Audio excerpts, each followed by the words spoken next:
ওকে, next হচ্ছে আমাদের data processing framework. আমরা তো বিভিন্ন ওয়েতে ডাটা প্রসেস করতেছি, তাই না?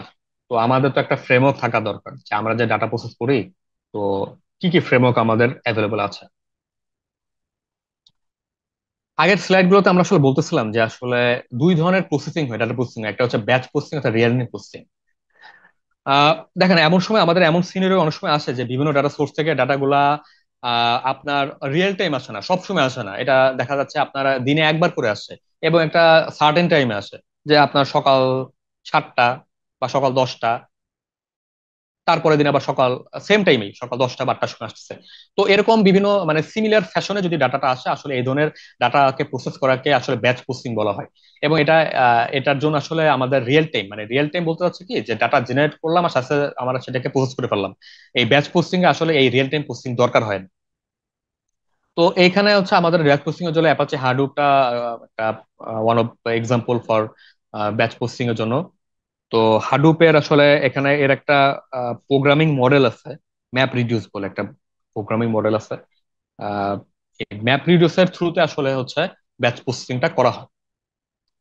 তো এর যদি কিছু কি ফিচার্স আমরা ধরি, স্কেলেবিলিটি, আমি আগের স্লাইড গুলোতে বলছিলাম স্কেলেবিলিটিটা কি, স্কেলিংটা কি আসলে। তো এখানে সিমিলারলি, যেখানে স্কেলিং করা যায় হচ্ছে আপনার একটা মেশিন থেকে থাউজেন্ড মেশিন আপনার অ্যাড করা যায় একটা master master master storage system থেকে আপনার এখানে বিভিন্ন স্লেভ বা বিভিন্ন ওয়ার্কার স্টোরেজ সিস্টেম, এগুলোর সাথে প্যারালালি আপনার আপনার ডিমান্ড অনুযায়ী আপনারা হচ্ছে আহ, আহ, নতুন নতুন সার্ভার অ্যাড করতে পারেন। এবং এখানে আরেকটা ইম্পর্টেন্ট ব্যাপার হচ্ছে ফল্ট টলারেন্স, হচ্ছে কি, যে কোনো কারণে যদি আপনার হার্ডওয়্যার দেখা যাচ্ছে আপনার একটা মাস্টারের সাথে আপনার 100টা স্লেভ বা ওয়ার্কার নোড জড়িত, কোনো কারণে আপনার মনে করেন একটা নোড পড়ে গেছে, ফেল করছে, তখন দেখা যাচ্ছে কি আদার নোডে ওর একটা ডাটা রেপ্লিকা থাকে, ঠিক আছে, বা মিররিং থাকে। তখন ওই মিররিং এর থেকে ডাটাটা খুব ইজিলি রিকভার করা সম্ভব। তো এই জন্য এটা খুবই ফল্ট টলারেন্ট। কস্ট ইফেক্টিভনেস, কারণ যেহেতু আমাদের এখানে যে হার্ডওয়্যার গুলো লাগানো হয় এই যে মাস্টার নোড যে আর্কিটেকচারে, এখানে দেখা যায় যে হার্ডওয়্যার গুলো অতটা এক্সপেন্সিভ না, সো এটা একটা খুব cost effectiveness one of them. Components তো আগেই বলছে যে এটা হচ্ছে ম্যাপ রিডিউস একটা প্রোগ্রামিং মডেল থেকে, যেটা থ্রুতে আসলে ব্যাচ প্রসেসিংটা করা হয়। আহ স্ট্রিম প্রসেসিংটা হচ্ছে জাস্ট এর অপোজিট। স্ট্রিমটা হচ্ছে আমাদের আসলে ডাটা জেনারেট হচ্ছে এবং ডাটা জেনারেট হওয়ার সাথে সাথে বা কিছুক্ষণ পরে আমরা হচ্ছে ডাটাকে প্রসেস করে ফেলতেছি। সো এটাকে আসলে রিয়েল টাইম বা নিয়ার রিয়েল টাইম দুইটাই বলা যেতে পারে। সেটাকে আসলে স্ট্রিম প্রসেসিং বলা হয়। তো আমাদের বিভিন্ন অ্যাপ্লিকেশন থাকে যেগুলোতে আসলে এই ধরনের ডিমান্ড থাকে, যে আমরা ডাটা জেনারেট করার সাথে সাথে আমরা ডাটাকে প্রসেস করে ফেলবো এবং ফার্দার অ্যানালিসিস করব। যেমন হচ্ছে আপনার মনে করেন ফ্রড ডিটেকশন। ফ্রড ডিটেকশন কিন্তু খুবই ইম্পর্টেন্ট একটা ব্যাপার, যে আমার কোনো ফাইন্যান্সিয়াল সেক্টরে কোনো ফ্রড অ্যাক্টিভিটি হচ্ছে, এখন আপনারা কি মানে আমরা কি এখন লেটস সে একটা ফ্রড অ্যাক্টিভিটি হচ্ছে, আমরা একদিন ওয়েট করব যে আবার পরের দিনে যে দেখবো যে হ্যাঁ ফ্রড অ্যাক্টিভিটি হয়েছে, আমরা তাহলে এবার ওইটাকে যে প্রপার অ্যাকশন নিই, আসলে তা না। তো আমাদের এটা ইনস্ট্যান্ট আমাদের অ্যাকশন নিতে হবে। এজন্য আসলে এখানে রিয়েল টাইম প্রসেসটা দরকার। আবার মনিটরিংটাও, যেটা আপনার কোনো ধরনের আপনার একটা সিস্টেম আছে, খুব ক্রিটিক্যাল একটা সিস্টেম আছে, যে সিস্টেমটা আপনার কোনো ধরনের এখানে সার্ভিস ফেল করলে সমস্যা হতে পারে। সো এরকম রিয়েল টাইম মনিটরিং এর জন্য আসলে ব্যাচ স্ট্রিম প্রসেসিংটা খুব ইম্পর্টেন্ট। তো স্ট্রিম প্রসেসিং এর জন্য সবচেয়ে পপুলার এবং কারেন্টলি অ্যাট দিস মানে এই মোমেন্টে আসলে বিভিন্ন মার্কেটে সবচেয়ে বেশি জনপ্রিয় যেই জিনিসটা বা যে টুলটা, সেটা হচ্ছে স্পার্ক। অ্যাপাচি স্পার্ক, এটা একটা ওপেন সোর্স একটা টেকনোলজি, যেটা হচ্ছে লার্জ স্কেল ডাটা প্রসেস করে। এবং এটা আহ, আগে যেটা আমরা হাডুপ বলে আসতেছিলাম, আমরা যদি হাডুপের সাথে সাইড বাই সাইড কম্পেয়ার করি স্পার্কের, মানে হাডুপের থেকে স্পার্কটা হচ্ছে 10 to 100 টাইম ফাস্টার। এবং এটা হচ্ছে ইন মেমোরি প্রসেসিং করে। তো যেহেতু ও মেমোরি প্রসেসিং করে, সো বুঝতে পারতেছেন এটার ডাটা মানে রিট্রিভাল বা ডাটা প্রসেসিং কত ফাস্টার রাদার দেন হাডুপ। এখানের কি ফিচার্স, এই স্পিড যেটা অলরেডি আমি বলে ফেলছি, যেটা যেহেতু মেমোরি প্রসেসিং করে, তো এটা অনেক ফাস্টার। এটা আরেকটা ইম্পর্টেন্ট ব্যাপার হচ্ছে এটা বিভিন্ন এপিআই প্রোভাইড করে। লেটস সে আপনার আমাদের বিভিন্ন টাইপের ডেভেলপার আছে, আমরা জাভা ডেভেলপার আছি, আমরা পাইথন ডেভেলপার আছি, আমরা স্কালা ডেভেলপার আছে বা আর ডেভেলপার আছে। তো এখানে যেহেতু বিভিন্ন প্রোগ্রামিং এপিআই সে প্রোভাইড করে, সো একজন জাভা ডেভেলপারও হচ্ছে স্পার্কে কোড লিখতে পারে, আবার একজন পাইথন ডেভেলপারও হচ্ছে আপনার এই স্পার্ক কোড লিখতে পারে।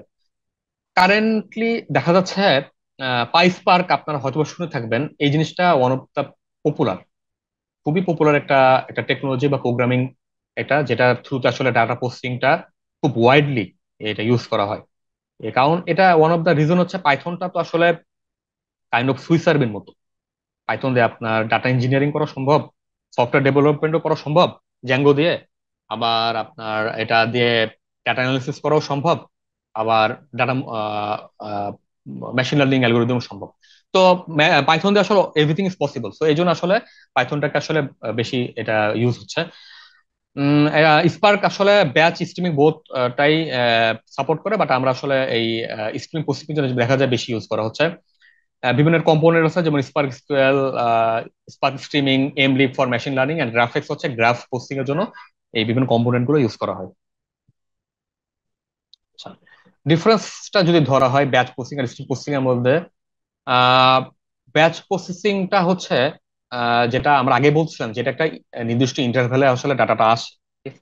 তো যেহেতু নির্দিষ্ট ইন্টারভ্যালে ডাটাটা আসে, তো আপনার ডাটাটা কি হয়, ডাটার ভলিউমটা বাড়তে থাকে। কারণ কি, একটা দিন আপনি একদিন পর পর ডাটা যখন প্রসেস করতে থাকবেন, ডাটাটা তো আসলে সাইজটা বড় হতে থাকবে, তাই না? তো ব্যাচ প্রসেসিং এর ডাটার আসলে ভলিউমটা অনেক বড় হয়। হোয়ারাজ স্ট্রিম প্রসেসিং, যেটা রিয়েল টাইম প্রসেসিং করা হচ্ছে, আপনার কি হচ্ছে, ডাটাটা আসতেছে আপনি সাথে সাথে প্রসেস করে দিচ্ছেন। তার হলো কি, ইউজুয়ালি ডাটাটার ভলিউমটা কম্পারেটিভলি ব্যাচ প্রসেসিং এ তো ছোট হয়। ল্যাটেন্সি হচ্ছে আসলে কি, আপনার টাইম ডিলে, ঠিক আছে। ব্যাচ প্রসেসিং এ যেহেতু আমরা একটা সার্টেন ইন্টারভাল, লেটস সে দিনে দুইবার হতে পারে বা একদিন পর পর হতে পারে, এই জন্য আসলে একটা টাইম ডিলে থেকে ব্যাচ প্রসেসিং এ। হোয়ারাজ স্ট্রিম প্রসেসিং এ আসলে near real time data processor কারণে আসলে ল্যাটেন্সিটা বা টাইম ডিলেটা খুবই লো থাকে। ব্যাচ প্রসেসিংটা আসলে সুইটেবল ফর বিভিন্ন ডাটা অ্যানালিসিস রিপোর্টিং পারপাসের জন্য আমাদের ব্যাচ প্রসেসিংটা ইউজ হয়। হোয়ারাজ হচ্ছে আহ, এটাকে স্লাইড গুলোতে বলছি, স্ট্রিম প্রসেসিং হচ্ছে বিভিন্ন আমাদের ইভেন্ট ড্রিভেন অ্যাপ্লিকেশন লাইক হচ্ছে ফ্রড ডিটেকশন বা হচ্ছে রিয়েল টাইম মনিটরিং এর জন্য হচ্ছে স্ট্রিম প্রসেসিং ইউজ করা হয়।